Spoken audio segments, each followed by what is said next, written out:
I think, appeals to a much larger segment of the country than, say, in the 1930s or the 1960s.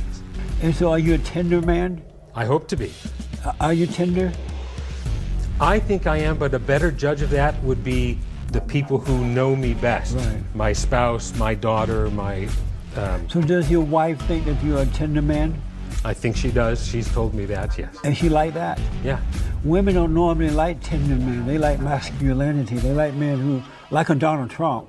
Except for the women who complain about being sexually harassed and are walked in on when Donald Trump walks into the back room in the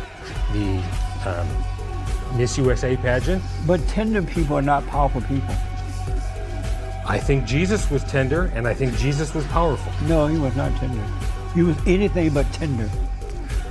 I think we have a different analysis of Jesus, though. He was like a Donald Trump, but he did it perfectly.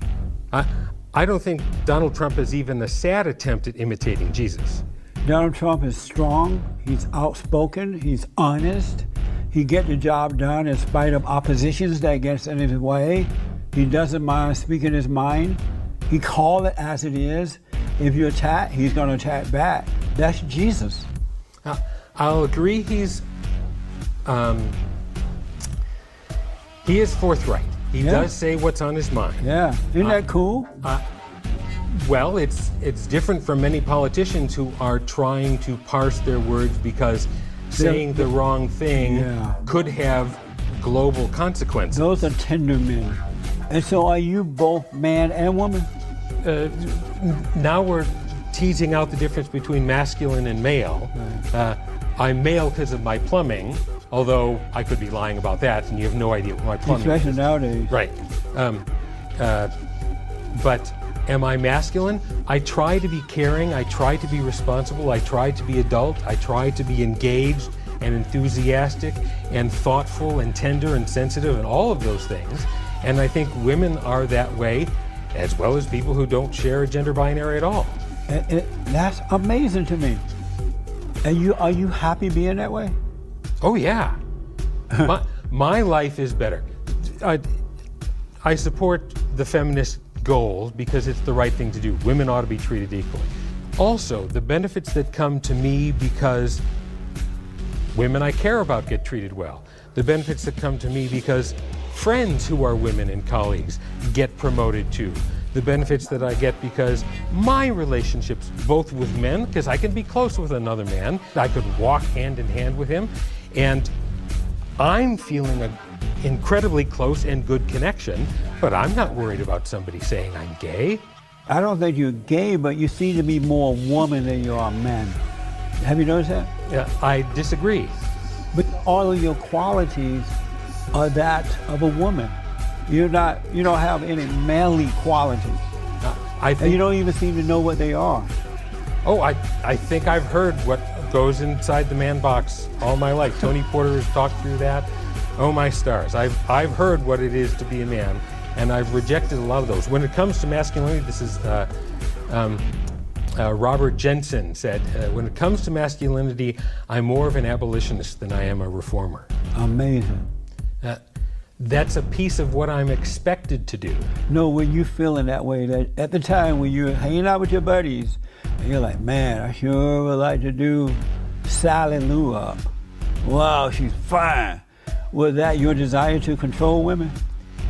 It's a piece that objectifies women and says, I want that, but not as a person. Right, but I'm not that, interested in that. I'm just interested in her and her physical form because of what I'd like to do to her physical form. Right. Yeah, I got that whole thing. You were feeling like, at the time when you were having this conversation, you were thinking, wow, I would love to control that woman, or were you thinking, I would love to have sex with that woman? In that place, those are so intimately connected, it would be hard to tease out. Which one were you thinking? So when women are saying those same exact things about men in the locker room, are they saying they want to control men? And is that sexism?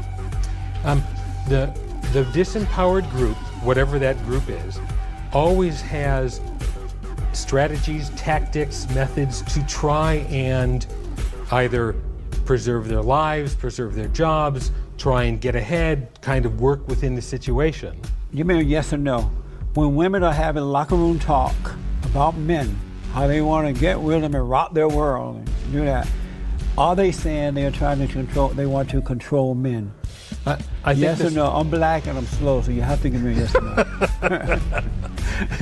So are they saying that they want to control men? I don't think so, not in the same way. Really?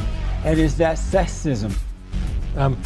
I don't think women can be sexist. Is that sexism, yes or no? No. That is mind-blowing. So when women do it, no problem. When men do it, I didn't say it was sexism. wrong. But mean, you're not calling. I still Why would you think- not be fair and balanced?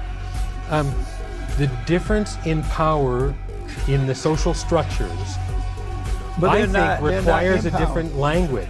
These are women who are in power. They're in the locker room, and they're saying the exact same thing that men say. And you say no, that's not sexism or the desire to control men. I'm saying that the language that I use about women talking about men and the language I use about men talking about women ought to reflect the different power relationships within a male supremacist society. That is so insane. Your language is deceiving. That is mind-blowing to me. That's not honest language. Do you realize by going against men that you're going against your own nature? You have decided, you know what, I don't like being a man. I don't like my nature. I'm going to go against it and fight with women who hate men. Actually, I don't think that at all. I don't hate being a man. But you're going against yourself. I'm going against what a male supremacist society says But is that my doesn't even exist. self-interest. There's no such thing as a male supremacist society. That's just said in order to control men. In order to control men? Yes. How so? You say male supremacist society, that's not positive. No, I don't think it's positive. And you made up something that doesn't exist. When only men can vote. But and women can cannot- vote. They've been Yeah, able to vote ever since. Yes. Was it a male supremacist society once? That's not now. It's never been a male supremacist society. But there was a time when boys were boys and men were men. Men led the way. And women who love being women followed that way because they knew it was the right way. And then you got these godless women who hate men. They're trying to change that order, and you're going with them. I think feminists love men and want what is best for women. Again, in short, what's wrong with the traditional gender roles?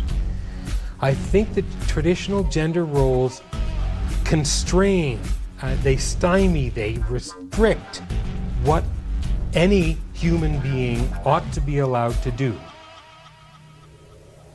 Man, God is not going to be happy with you.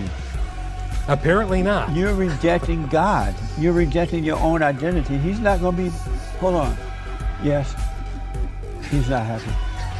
When women take off their female body parts, when they go to the doctor cut them off, cut it off, and you look over here, you get the parts of a male, and you attach them to the woman. That seem normal to you? Transgender is among the most complicated issues in a society that benefits men over every other understanding of gender. Does it seem normal to you that you will have to, as a human being, you will have to cut off your physical parts and take on some other gender's parts?